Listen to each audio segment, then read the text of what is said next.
Kaixo, egunon. Gero Eskerrak eman nahi dizkiot Eusko Jaurlaritzari, behatokia konbidatu duelako, adimen artifizialaren eta sektore publikoen behatokiak, akademikoak, sektore publikoko eta pribatuko profesionalak elkartzen ditu, eta gure helburua da ikertzea adimen artifizialaren sarre, administrazio publikoetan sarrerak ze ondorio dituen. Asko gustatu zait sailburu ordearen aurkezpena ze ikuspegi adierazi digun, eta eskerrak eman nahi dizkiot esan duelako adimen artifizialak inklusiboa izan behar duela.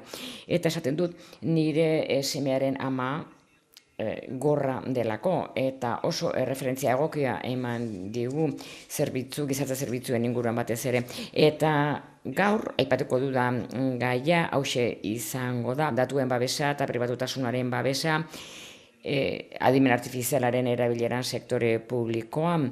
23 urte daramatzat arlo honetan lanean, ez dago zalantzarik, adimen artifiziala teknologia disruptiboa dela, eta sektore publikoaren administrazioaren kasuan jauzi erabakiorra izan behar duela kalitatea hobetzeko eta eraginkortasuna hobetzeko gure zerbitzuetan.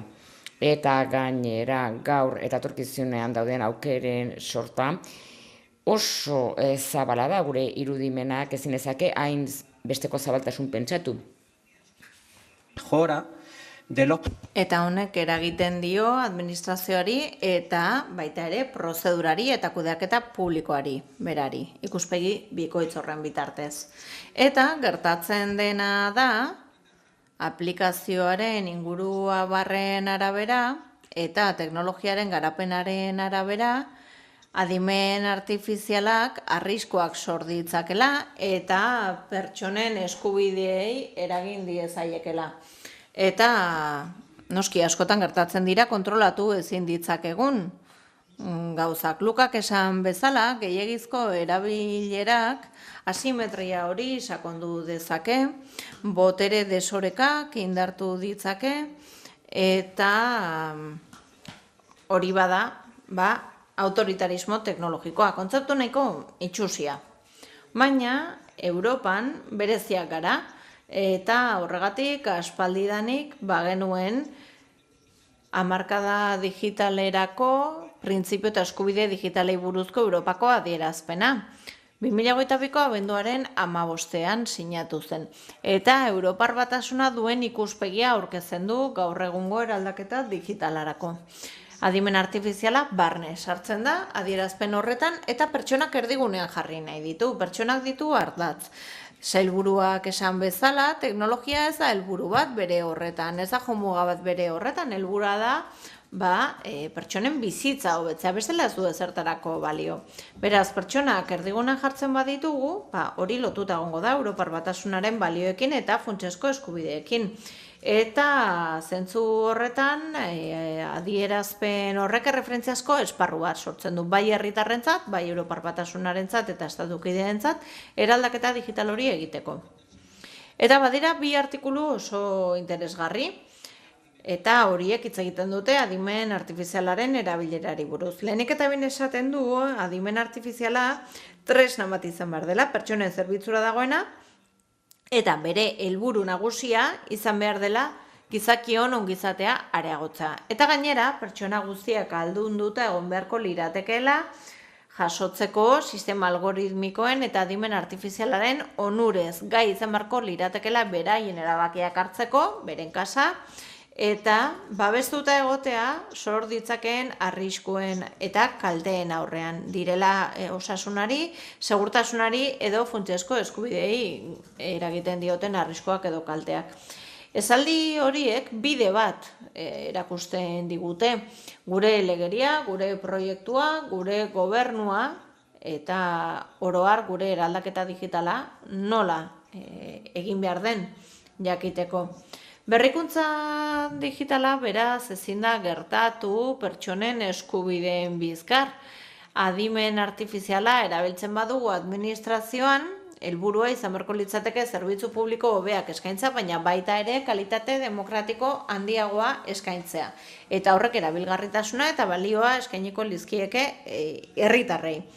Beraz, ez da moda bat izan behar, halako sistemak ezartzea gure administrazioan, guk sektore publikotik bi irizpide jarraitu behar ditugu, efikazia eta efizientzia. Eta beti kontuan hartu behar ditugu sistema dakartzan arriskua pertsonen funtsezko eskubide hori dagokienez, eta baita ere interes publikoei eragiten dizkien arriskuei dagokienez. Datu pertsonalei dagokionez, Europar Batasunean jasota dago datu horien gaineko kontrola eskubide bat dela, eta Espainian ere badago 2000ko sententzia bat zeinak oinarrizko eskubidetzat jasotzen zuen. Beraz, hori ere kontuan izan behar dugu. Horregatik, administrazio publikoetan ez da baliagarria izango adimen artifiziala edo nola erabiltzea. Erreferentzia bat izan behar gara, eredugarriak izan behar gara, adimen artifizialaren erabilera ona egin behar dugu. Eta adimen artifizial on bat erabili behar dugu. Lukak esan duen bezala, gobernatua behar du, fidagarria, segurua eta garrantzitsuena, herritarren zerbitzura behar du. Beraz, administrazioak apustu bat egin behar dugu, erabilera lizitua izan dadin, etikoa, segurua izan dadin, fidagarria, gardena eta jasangarria izan dadin. Gardentasuna oso garrantzitsua da, herritarrok jakin behar dugu, guri eragiten diguten zer erabaki hartzen diren adimen artifiziala erabilita, edo beste irizpide batzuk erabilita, eta garrantzitsua da jasangarritasuna. Itzalaldia gertatu zen arte, ez genuen pentsatu jasangarritasunean adimen artifizialak asko kontsumitzen du, eta jasangarria izan beharko litzateke ere. Beraz, Europar Batasuna izan da adimen artifizialaren lehen arautzaile handia, eta horretarako oso anbiziotsua den araudi bat onetsi zuen 2024an. Haren bitartez ezartzen ziren arau harmonizatu batzuk, eta bada RIA siglekin ezagutzen den adimen artifizialaren araudi. Hori RIA bezala ezagutzen da gaztelaniaz. Eta RIAk duen helburu hori bada fidagarria izatea eta gizakia ardatz izatea, bai, hori bermatu behar du. Araudi horrek esaten du gainera, adimen artifizialeko sistema garatzeko eta erabiltzeko kontuan hartu behar dira datuen babesa eta intimitatearen babesean dauden arauak. Eta Europar Batasuna datu pertsonala babesteko, intimitatea eta konfidentzialtasuna babesteko dituen eskubide horiek kontuan hartuko direla. Galdetu diozuen noiz bai zuen buruari nora doan informazio hori guztia? Bai, pertsonalki, ez administrazio gisa, pertsonalki. Zenbat informazio sartzen dugu adimen artifizialean, nor baloratzen du, nork ebaluatzen du? Guk ematen diogun hori guztia. Sinesten dugu adimen artifizialak esaten duen guztia ongi dago? Noski orain hasiko gara gainera administrazio publikoan erabiltzen eta hori herritarren eskubidea daude tarteko. Ez soilik haien pribazitatea, askoz gehiago. Laguntza bat ematea ala ez, izan daiteke tarteko, edo diru laguntzaren bat, bai? Imaginatzen duzu ez da? Europan bikaintasunaren poloa dugu, datuen eta pribatutasunaren babesari dagokionez. Arau asko ezarri genituen eta 2016an arau oso anbiziotsua ezarri zen datu pertsonalen babeserako. Ideia zen Europar Batasunean hainbeste aurrerapen gertatu zirenez eta hainbeste teknologia disruptibo zaudenez metabertsoa adibidez eta barra egiten du. Adimen artifiziala, konputazio kuantikoa, erabaki genuen estandar batzuk ezarri behar zirela, bermatzeko estatukideen artean eta Europar Batasunaren esparruan izango genuela testu inguru edo esparru homogeneo bat gure eskubide horiek babestu ahal izateko. Eta esan zuten, araudi forma emango diogu, hori zuzeneko aplikazioko delako, zuzentarau formula erabiltzen badugu, transposizioa gertatuko da, gertatuko den moduan, nork bere modura egokituko du herrialdean eta horrek luze joko du. Espainian adibidez, beti berandu ibiltzen gara, zuzentarauen transposizio horretan, araudi gisa onetsi zenez, dagoeneko aplikatzen da eta jendea babesten ari gara. Baina, Europar Batasun osoan aplikatu beharreko araudi bat izanik, ez da beharrezkoa lege bat izatea, transposizio bat egiteko ez delako zuzentarau bat, baina, beharrezkoa ez bada ere, gure legeak argitaratu ditugu aplikazio hobe bat bermatu ahal izateko herrialdeetan edo estatukideetan. Espainian adibidez, aplikatzekoa izan zen lehen urtean, 2018ko maiatzaren 25ean dene jakinarazi ziguten datuen babeserako politika eguneratu zutela, baita auzoko okinak ere, urte horretan bertan, ezarri zen, gainera, eskubide berri batzuk ezartzen zituen lege organikoa. Konstituzioan ez zaudelako jasota, eta gainera, badute zentzua, ez da, ikusita nola aldatu den gure gizartea, eta nola dagoen alor digitalaren presentzia handiagoa. Eta hori egintzen lege organiko horren bitartez, Espainiaren kasuan. Eta gertatzen dena da ere, herrialde guztiek ez dutela berdin ikusten datuen babesa estatu batuetan adibidez, edo erraldoi teknologiko nagusina dauden herrialde horietan, estatu batuetan kasu, ez da funtsezko eskubide bat datuen babesa. Eta beste interes batzuk dira nagusia hientzat, merkatu askatasuna edo segurtasun nazionala. Eta, orain ere, azaleratzen ari da oligarkia teknologikoaren auzia. Ezakit ikusi zenuten, Donald Trumpen kargu hartze ekitaldea, Elon Musk, Mark Zuckerberg, Jeff Bezos, oligarkia teknologikoko ordezkariak zauden lehen hilaran. Oso itxura ona du, hitzak berez oligarkia teknologikoak, baina esanahia ez du hain polita. Arazoa da gainera, erraldoi teknologiko estatu batuar horiek egunero ematen dizkietela zerbitzuak Europare herritarrei. Eta horrez gain, gainera, adimen artifizial berri bat sortu. Ni van a ser menos. Txinan, noski, nola ez, DeepSeek izenekoa, adimen artifizial hori ez da testuinguru demokratiko batean sortu, eta galdetzen badiozu zer gertatu zen Tiananmenen plazan, esango dizu, izan zela horrentzako festatxo bat, ez zela ezer gertatu, eta garrantzitsua dela, ongizatean, arreta jartzea, erabaki hura hartu zela bartu zenunean, eta tira, batzean utzi beharko genukeela. Y ahora estamos... Eta, orain mikrokrisialdi batean gaude, Europar Batasunean. Sortu delako halako dikotomia faltsu bat, arautzaren eta berrizaren artean. Pentsatzen dena da, atzean geratzen ari garela, lasterketa teknologiko horrean, estatu batuen eta Txinaen aurrean, badaukagulako adimen artifizialaren araudi hori, eta horren mugasko jartzen dituelako, eta horrek eragiten duela gu atzean geratzea. Eta azken batean, lotuago egon daiteke, berrikuntzan aurrera ez egitea finantzak eta arazo batekin, eta ez da inbeste arautzarekin. Inork pentsatu aldu, auto bat erosiko lukeela ez badu segurtasun ualik? Ez da, Europan munduko autorik onenak egin ditugu. Beraz, adimen artifiziala arautzea ez da gauza txarra.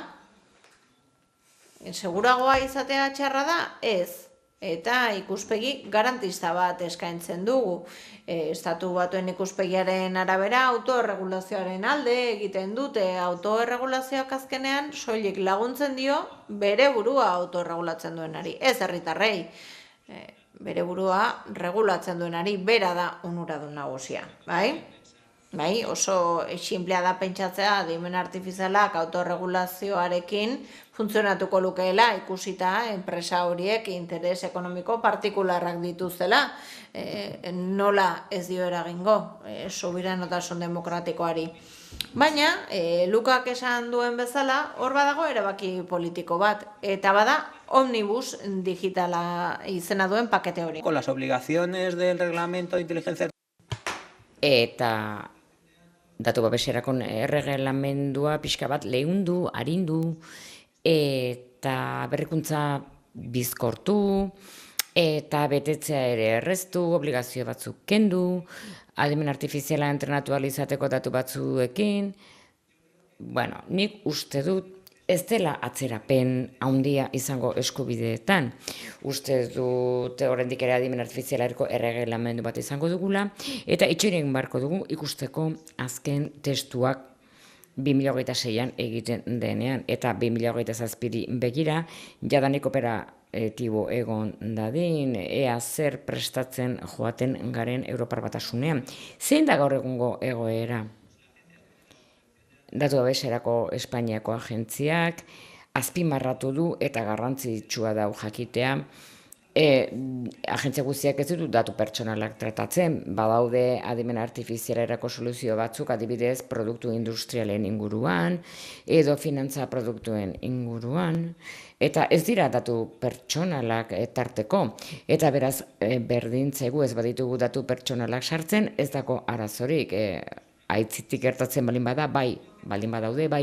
Eta erregelamendu generalak ze eragin du adimen artifizialean sektore publikoan erabiltzen denean, bi gauzatan. Bata esan du jadanik sailburu ordeak.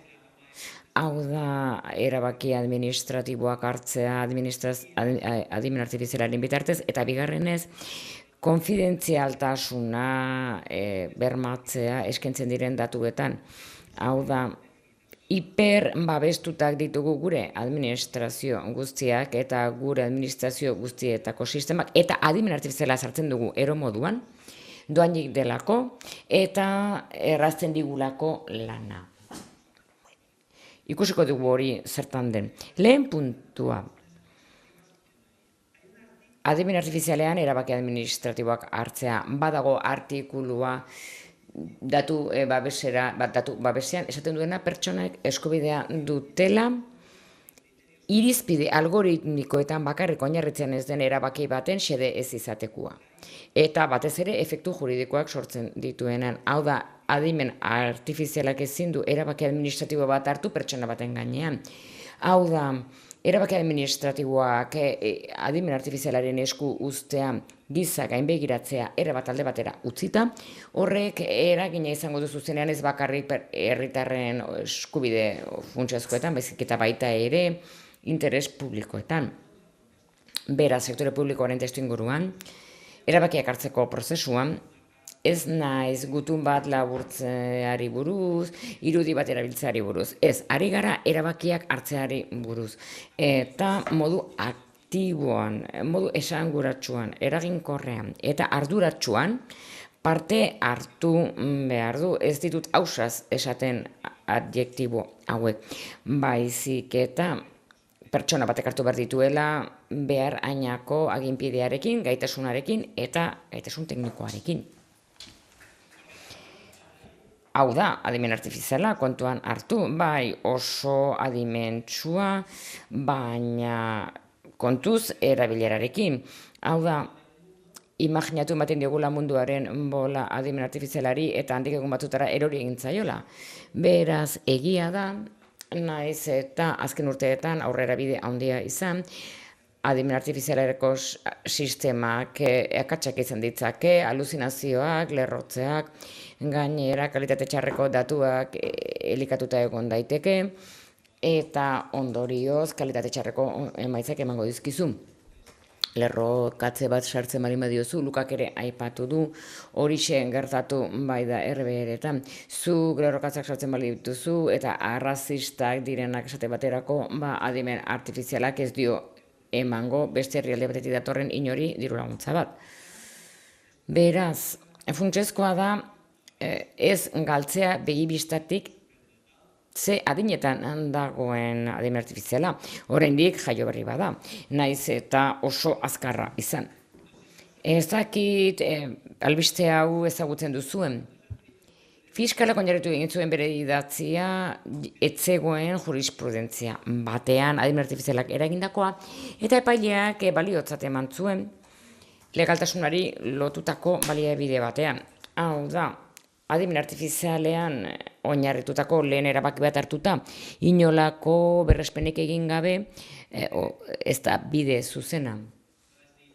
Beraz, hemen esaten du abokatuak salaketa egin zuenak hutsegitearen jatorria begibistakoa da. Ministerio Fiskalak sartu egin ditu bere txostenean ez dagoen jurisprudentzia bat. Hau da, nire txakurraren pareko zerbait. Hau da, gero, miazkatu egiten zaitu, naiz eta gaizki eportatu den. Eta organu judizionalak sartu egin zuen inolako egiaztapenik egin gabe. Beraz, magistratuak egiaztatu egin bertzuen zertan oinarritzen zen, ze jurisprudentzia hori benetan bat zegoen. Adibidez, laguntza bat emateko arlo sozialean garrantzitsua da bereziki hau kontutan hartzea. Eta giza gainbegiratzeaz gainera, hor dugu adimen artifizialari ematen zaion datuen segurtasuna eta konfidentzialtasuna. Adibidez, gizarte zerbitzuetan badira datu batzuk, bereziki babes berezia dutenak, datu horiek direlako zaurgarritasun berezian dauden kolektiboen datuak, adibidez genero indarkeriaren biktimak, egiturarik gabeko familiak, beraz kolektibo horiek hain zuzen ere badute zaurgarritasun berezi bat. Eta guk datu babesean datu hauek tratatzen ditugunean, inpaktu balorazio bat egin behar dugu erabilera horrek zuzenbidean eta eskubidetan duen eraginaren inguruan. Naiz eta ni urruti xamar natorren, ekarri nahi izan dut Euskal Herriari dagokion albiste bat. Eta albiste berria, hau da ze arriskua dagoen adimen artifizialarekin informazioa partekatzen dugunean. Eta gazteek batez ere kontutan hartu beharrekoa. Eta kontutan hartu beharrekoa batez ere kanpainak egiten dituzuenen gaztei begira.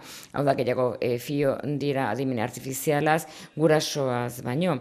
Eta orain atera da chat GPT doktore izenekoa.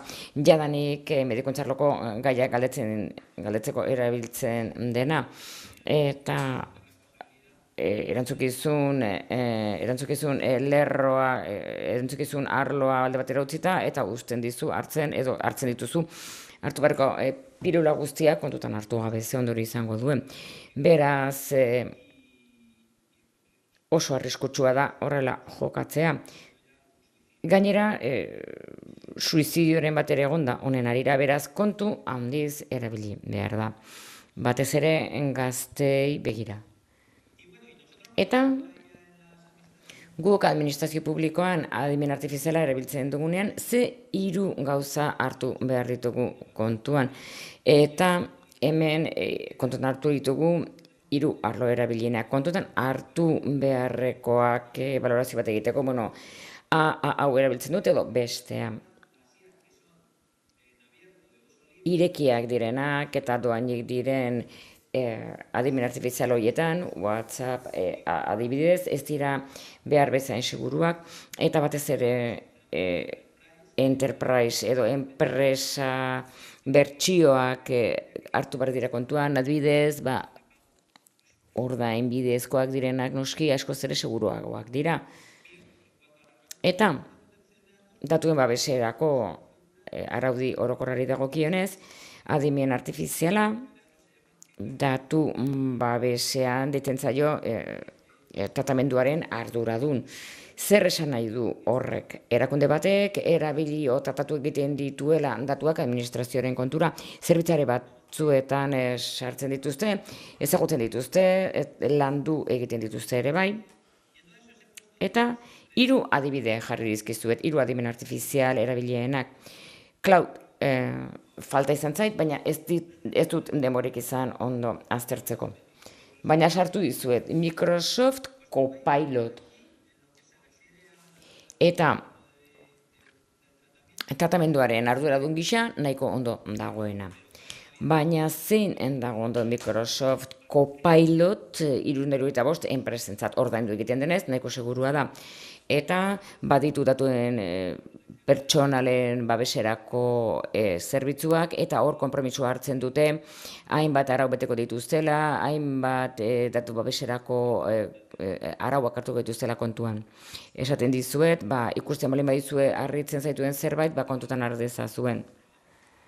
Luego, de OpenAI.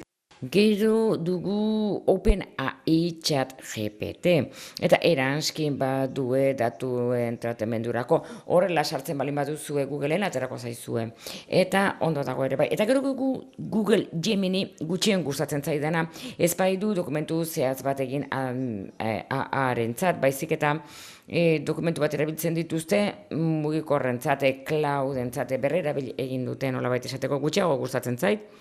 Eta gainera oso laburra da. 3 aukeretatik gutxien gustatzen zaidana da. Gehien gustatu zaidana Copilot izan da. Aztertu ditudan 3 horietatik, Copilot da onena. Ondoren Gemini eta atzen dagoena, arlo hauetan, arauak betetzeko orduan, ChatGPT da. Ezagutzen duzue segurtasunerako eskema nazionala kontatuko dizuet. Administrazio publikoetan, 39/2015 legea, ezak ezagutzen duzuen, pensatzen dut baietz, goitik bera ezagutzen duzuela, herritarren eskubidea aitortzen du datuen babesa izateko, eta batez ere datuen konfidentzialtasuna eta segurtasuna izateko, beren fitxategietan, sistema eta aplikazioetan. Hori berez legeen dago prozedura administratibo komunean. Eta hor tartean dago ere zibersegurtasuna funtsezkoa dena bermatzeko. AA sistemek aurka egingo diotela zibererasotzaileen jarduerei eta batez ere beren segurtasun ezaugarriak zalantzan jartzen dituenean. Guk gauza asko sartzen bali dizkiogu ari, eta ez badugu sistema hori babestu, egingo dueten lehenengo gauza izango da, erasotu egingo diotela ari informazioa atera izateko. Ez bakarrik datu pertsonalak, gainera informazio sentibera, auzi estrategikoak, hau da balio bat izan dezaken edozen informazio organizazioarentzat. Eta segurtasunaren eskema orokorrean, barne erabilerako datuak diren horiek. Ez dakizuen Endesa zibererasotu egin dutela, baita ere Bizkaiko udaletxe txiki bat ere erasopean egon daiteke. Eta gainera gogoratu, datuen babeserako lege organikoak behartu egiten dituela administrazio publiko guztiak, handiak, txikiak, ertainak eta bar, segurtasunerako eskema nazionala bete behar dute eta exigentzia plus bada guk eginkizun kualifikatu bat baitugu herritarren datuak babesteko. Adibidez, erietxe publiko bat babesteko eta nola egin daiteke herritarren datuak ez badaude ondo babestuta. Eta, beraz, segurtasun eskema nazionalak aplikatu egin behar da sektore publiko osoan, eta baita ere administrazioarekin kolaboratzen duten hornitzaile guztien kasuan. Adibidez, erabiltzen badugu adimen artifizialerako sistema bat, egiaztatu egin beharko dugu, bete egiten dutela segurtasunerako eskema nazionala. Eta eskema honek 2010ean sortu zena, eta azken eguneratzea izan zuen 2022an, 2015ean hainbat aldaketa aipagarri izan zituen, baina hau da duen ikurra. Hau da, zuk eskema nazionalean zure burua ziurtatzen duzunean, zentro kriptologiko nazionalak zigilu bat ematen dizu, eta hor erakusten duzu bete egiten dituzula neurri katalogo batzuk, 3 maila dituzu, oinarrizkoa, ertaina eta altua. Beraz, kriptizitate datuak dituen enpresa batek egon behar du maila altu batean, ez dago beste aukerarik. Adimen artifizial hauen artean zeinek du, hau, Microsoft Copilot 385, bai dago ziurtatuta ENS-ren mende sailkapen altu batean, Google Gemini ere bai, kategoria altu batean dago, eta OpenAI oraindik ez. Eta uste dut, hor berez, ez dagoela erakunde ziurtatuen katalogo batean. Porque le vale. Iritsiko dela pentsatuko dut, negozio horren mende dagoelako, baina oraindik ez. Eta, gero, garrantzitsua, datuak non dauden. Zer esan dizuet? Europako ikuspegi hori ez dute partekatzen duko erakunde guztiek eta eskualde guztiek. Eta Estatu Batuetan, Txinan, erraldoi teknologiko horiek dauden lekuan duten ikuspegia da, egin diezaiogun mesede merkatuari, berrikuntzari eta kitxo. Beraz, ikusi beharko dugu ea non dauden datuak, eta hau esaten dut, garrantzitsua delako kontuan izatea datu babeserako erregelamenduak debekatu egiten duela Europako espazio ekonomiko horietatik kanpo datu pertsonen transferentzia egitea. Bai?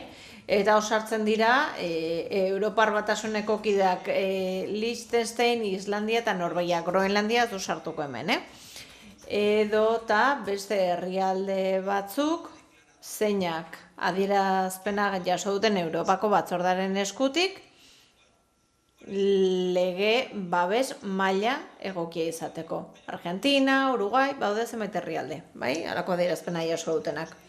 Eta Estatu Batuen kasuan, halako makillaje bat egiten dute, ez da? Badago izen potolo bat duen akordio bat, bai? Ezak zer transatlantiko, saskibaloi talde bat bezalako izena jarri diote ia. Eta, suposatzen da horrek segurtasuna emango liokela. Beraz, non gordetzen dituzte datuak gure adimen artifizialek? Microsoft Copilotek erabaki du Microsoft EU Data Boundary izena duen horren bitartez.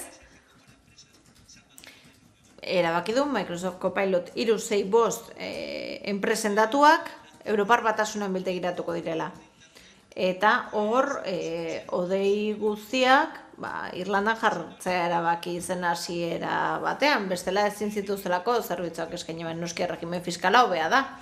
Ere, Irlandan eta datuen babeserako legea ere, pixka bat malguagoa da, ez? Horrela esango dugu. Ez dakite ikusi duzuen zer nolako zeapen erregimen dugun, baina €1.000.000 asko dira, Eta horrek, mina egiten du.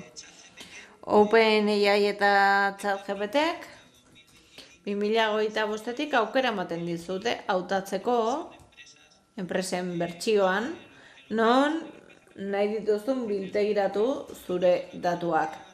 Hau da, Europako espazio ekonomikoaren baitan, edo Estatu Batuetan, edo bietan. Eta Google Geminiek aukera ematen dizu eskualdeka ere konfiguratzeko. Eta hori, enpresen kasuan, bai? Eta, esan diezaiokezu, soilik Europako eskualdetan gordetzen nahi duzula. Eta uste dut aukera ematen dizula ere esateko adibidez, Alemanian gordetzen nahi dut, bai? Ikusten ari garelako, gero eta aukera gehiago ematen ari direla halako autoak egiteko, bai? Ikusiko dugu nora doan. Eta, ezakit zer moduz noan denborarekin, ongi? Ongi. Labur biltzeko. Nire ideia nagusia. Iruditzen zait, adimen artifizialaren erabilera on bat izango dela guk erakunde gisa egiten dugun erabileraren isla. Hau da, gu ordenatua bagara, antolatua bagara, eta gure datu babeserako sistemak eta konpromiso instituzionala bat ditugu zibersegurtasunarekin, horretarako bitartekoak jartzen baditugu, hau kudeaketan beste urrats bat gehiago besterik ez da. Ez du zertan zaila izan. bai, erabaki beharko dugu zer AA erabiliko dugun, nola gobernatuko dugun, eta iruditzen zait, badela pixka bat jarraitu behar dugun hildoa. Hau da, ongi egiten badugu dagoeneko, ez gara kezkatu behar. Eta gaur hemen egotea iruditzen zait badela, esanguratsua, bai, erakusten duela ongi egiteko borondate hori badagoela. Beraz, gogorazten dizuet, hau dela behatokiaren webgunea, adimen artifizialeko sektore publikoko behatokiarena, ospia.org, bazkietu zaitezkete, nahi baduzue, badaukagu ere Telegrameko kanaldoako bat, gauza interesgarriak argitaratzen dira bertan, eta badaukagu ere WhatsApp talde bat, hori ere oso ondo dago, beraz, nahi baduzue, bertan aurkituko duzue informazio gehiago, eta galdera badituzu ere, hemen txena aukazue.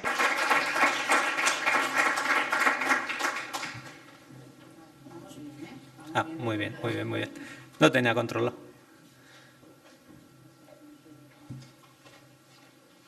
¿Sabéis? Sí. ¿Sabéis que hay un proyecto, hay un Badakizue badagoela ere lege aurre proiektu bat Espainian, bai, adimen artifizialari buruz. Hor dago, bai, sukaldean dute. Bai, galdera bat, oso soila. Badago aukerarik etorkizunean sortzeko adimen artifizial Europar ireki eta publiko bat? Ezakit, ezakit. Bada pixka bat lehen Lukari galdetu dionarekin lotutakoa, ez? Nik egia esan ezakit. Baina, bai esan dezakedala, ni administrazio provintzialetik natorrelako, tokiko administraziotik natorrelako, guk erabiltzen ditugu, noski ereduak erabili behar ditugulako. Erabiltzen ditugun ereduak itxia dira, bai? Soilik ikasten dute guk egiten ditugun gauzekin, guk ematen diogu urrea, bai? Zuk zaborra sartzen badiozu adimen artifizialari, emaitzak zaborra izango dira, beraz, guk soilik ematen diogu informazioa ikas dezan. Eta ingurune itxi bat du, eta ingurune itxi horretan bermatzen du segurtasuna, emaitzen fidagarritasuna eta baita ere informaziorako sarbidea. Zuk esaten diazun ideiari oso interesgarri iruditzen zait, dezakitagian Europar Batasunean arituko dira horren inguruan lanean. Orain minikrisialdi bat dugunez, ez da, badirudi egiten dugun gauza bakarra dela arauak egitea eta ez gula berrikuntzarik egiten eta aurreratu egin gaituzela ChatGPTek eta txinatarrenak esaten dutelako adimen artifiziala estatu batu sortu dutela, txinatarra kopiatzen dutela eta Europarrek regulatu egiten dugula. Eta ez da hala, guk ere, baditugu adibideak ikusiko dituzue, baina egia da finantzaketa gehiago behartzela, ez da? Bai estatu batuetan, bai Txinan, borondate politikoa oso handia delako, posizionamendu geoestrategikoa da azken batean, gaur egun dagoen polarizazioaren aurrean. Eta aurrekoan entzun nuen, Martera iritsiko diren lehenengoak, txinatarrak izango direla, ez estatu batuarrak. Ari direlako baliabide asko bideratzen horretara. Beraz, gu ezin gara, atzera geratu gure balioak eta bar ditugu, baina finantzak eta berrikuntza ere beharrezkoak dira. Eta horregatik pixka bat, lehen aipatu dudan hori digital omnibusari buruz. Guk ez dugu berrikuntza gelditu nahi, ez dugu frenatu nahi. Iruditzen zaite eztabaida hori faltsua dela, inork ez du erosiko Ferrari bat, segurtasun uhalik gabe, 30. kilometroan berak egingo duelako. Ezakit beste galderari baute duzuen. Os voy a dejar la presentación también, Aurkezpena ere izango duzue, bai? Bueno, me va a preguntar el compañero que sabe más que yo. Ni baino gehiago dakien norbait galdetuko dit orain. Zorionak aurkezpenagatik. Ez da erraza, kontzeptu juridikoak hain modu planeran, katalanez esaten dugun bezala, hain modu argian azaltzea. Galdetu duenari erantzun nahi dioteren, ni Kataluniatik nator eta badaukagu agentzia bat, Generalitatearen barruan, non adimen adimen artifiziala erabiltzen duten produktuak garatu ditugun, bai?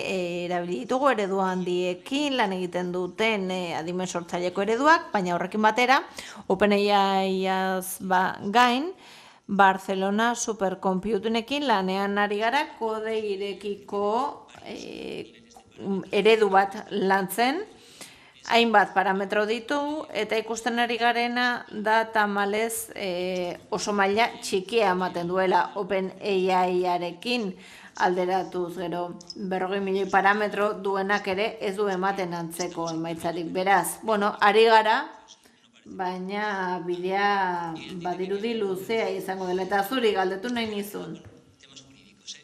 Gai juridikoekin lotuta dago. Teknologia, oroar eta zehazki adimen artifiziala, bada berez zerbitzu proaktiboak eta pertsonalizatuak eskaintzeko aukera emango liguken teknologia bat, eta baliagarria izan daiteke edo nahi izan dezakegun zerbait da gizarte zerbitzuetan, nork ez luke nahiko diru laguntza zuzenean eskatzeko beharrik izan gabe, baina arau asko egiten ditugu eta une honetan ezin da halako proaktibotasunik bermatu datuen babeserako erregelemenduarekin, bai? Zaila da, adibidez, helbide elektroniko bat bidaltzea, pertsona bati jakinarazteko laguntza hori eskatzea. Eta ez badugu berariazko baimenik ezin dugu halako jakinarazpenik egin, zuzenean eskatzeko aukera dutela jakin dezaten. Gauza bera, errentarekin kontsultatu dezakegu, aurreko urteko datuak zer nolakoak diren, baina horretarako baimena beharko dugu. Eta ezingo dugu proposamenik egin, ezingo dugu profilik atera ere.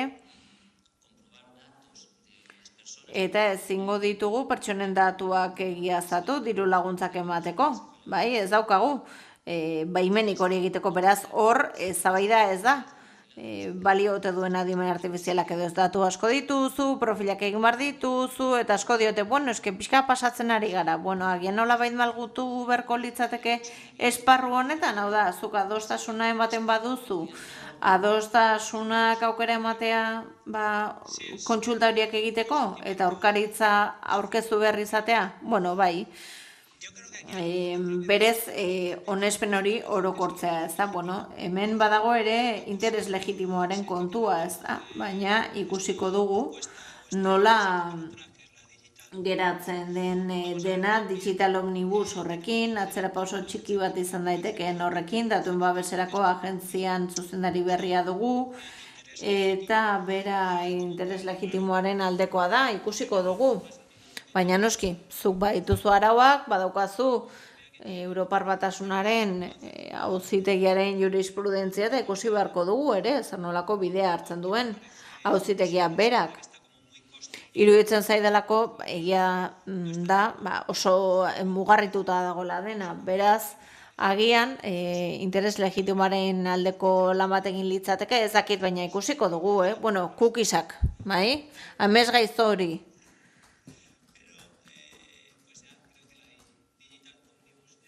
Nire ustez hor digital omnibusa pixka bat arinduko duela hori, ez izatea inzurruna kukien gaia.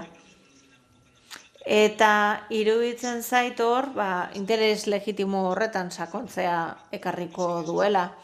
Eta kasu honetan administrazio publikoari buruzari garenez, azkenean nahi duguna da, herritarrei lagundu, onura bat ekarri, baina hor ikusi beharko dugu, zer nolako interpretazioak egiten diren, auzitegiek zer erabakiak hartzen dituzten, datuen babeserako erakundeek bilerak egiten dituzte, irizpidea partekatzen dituzte, eta guztiek hildo berei jarraitu beharko diote. Eta iruditzen zait, agian hortik etor daitekela, interes legitimoaren aldetik. Askotan esan dute, eskatu behar dira baimen guztiak, batzuetan horrek asko eragozten du zerbitzu ematea. Europan dena ongi egin nahi dugu, baina ez da inerreza. Bai? Zirkularen kuadratura bilatu nahi dugu, eta hori zaila da. Azkenean lortzen dugu beti, baina... Eta lortuko dugu, eta Katalunian lortuko dute egitea programatxo hori, bai, adimen artifizial horrekin, seguru. Lo que pasa es que tardamos un poquito más. baina denbora pixka gehiago behar izaten dugu. Galdera gehiago? Detalle sobre lo que comentabais. Nosotros Bai, xetasun bat esan duzuenari buruz. Guk Valentzian danaren ondoren laguntza batzuk atera genituen kaltetuentzat eta nola egin dugu? yo no soy, la parte normativa no la conozco. Arauak ez ditut zorrotz ezagutzen, baina dekretuak argitaratu dira eta esaten da ofizioz emango direla eta dekretuan arautzen da aurkaratzeko aukera hori. Bai, bada pixka balean aipatu dena. Zu aurkaratu zaitezke, pentsatzen baduzu, ez duzula nahi jaso laguntza hori. Eta hori kontsultatu genuen eta onartu zen salbuespenezko egoera batean aplikatzeko aukera bezala. Diru laguntzak ematen ziren ofizioz bere berariazko adostasun hori gabe. También que haya hay también un criterio. Bai, horrere badago legitimazio irizpidea ez da, eta da, arauak horrela aurre ikusten duela. Nola nahi ere, danarena ez da errepikatuko adimen artifizial superadimendunak aurre ikusiko duelako. Eso o no se ha eliminado. Hori, edo guztia suntsituko gaitu, baza berriro gertatuko. Nire Valentziatik nator. Eta galdera da, harrituta nago zelako atera, eta bada algoritmoen erregistroaren gaia. Administrazio publikoak orain hasi gara aplikatzen departamentu guztietan, ez? Eta badirudi lasterketa badela, zenbat adimen artifizial sartzen dugun, baina horrezago ez da arautzen, ez? Ezakit horragian mailak ezarri beharko dira eta modu proaktiboan egin beharko dugu lana 0-5 ez igarotzeko kolpean. Generalitatean erregistro bat jarri dugu abian, behintzat irizpide batzuk edukializateko, eta galdera da, zakit etzaizun iruditzen hau badela lasterketa zoroa. Eta komeni litzateke segurtasun irizpideak eta ezartzea, ez? Dirudi ez dagoela presio bat, lidergo bat egon behar delako, ere, zuzendaritzatik, dirudelako denek zerbait jarri dutela adimen artifizialerekin, automatizazio horiek eta baldintza hori bete gabe. Porque la transparencia es el presupuesto. Eta hori da kontuak ematea herritarrei. Hau da, ez bazai herritarrei kontua ematen, eta ez badago gardentasunik, ez dago ezer. Horixe baita kontu ematea egiteko modua, zuk egin duzun horren ingurua, eta gardentasun algoritmikoak, hau da, nola adimen artifizialak ematen dituen irteerako emaitzak eta ze irizpidetan oinarrituta. Hau da, badago epai bat, joan den urteko auzitegi gorenak emandako epai batean, bosko kasua izeneko batean, diru laguntza baten inguruan, eta tipoak esan zuen, zerena, etan oinarrituz egin da. Hau da, jakin behar da, ezagutu behar da administrazio gisa, zertan oinarrituz, zertan oinarritzen zea erabaki bat hartzeko, ez adimen artifizialak esaten duelako. Hau da, justifikatu egin behar duzu, denak izan behar du zuzenbide administratiboan bere motivazioa. Beraz, gardentasun algoritmikoak, beraz, auzitegi gorenak jaman dio hasiera horri, eta funtsezkoa da administrazio digitalean. Eta baita gardentasun arloko beste dozen auzitan ere bai. Hau da, egin ditudan aro hauetan, mundu guztiak obratzen duena, eta bar. Hori lehenik eta behin. Eta, bai, esan duzun hori, batzuetan presaka ibiltzea ez da ona. Gu lasterketa batean gaude, eta batzuetan pentsatu behar dugu zergatik ari naizen lasterka. Forrest Gumpen antzera, adibidez, ematen du lasterkari garela, baina ez dakigula nora itxi nahi dugun. Eta konturatu ginen adibidez garai batean, aspaldi bomba nuklearreko lasterketa ura etzela egokia, etzela ona. Horregatik esan dut, jendearen bizitza hobetu behar balin badu, eta erantzun aldiak optimizatu behar badu, eta kudeaketa administratiboa ere bai, eta herritarren bizimodua, oso ondo. etor dadila. Baina ez badu hobetzen eta uste badugu besterik gabe apuntatu egin behar dugula admin artifizialera besterik gabe, behar bada denbora gehiago behar izango dut admin artifiziala erabiltzen badut. Eta beraz, pentsatu behar dugu, askotan esan dugun hori, teknologia ez dela xede bat, baizik eta bitarteko bat bizitza hobetzeko, eta gizarte zerbitzuetan batez ere.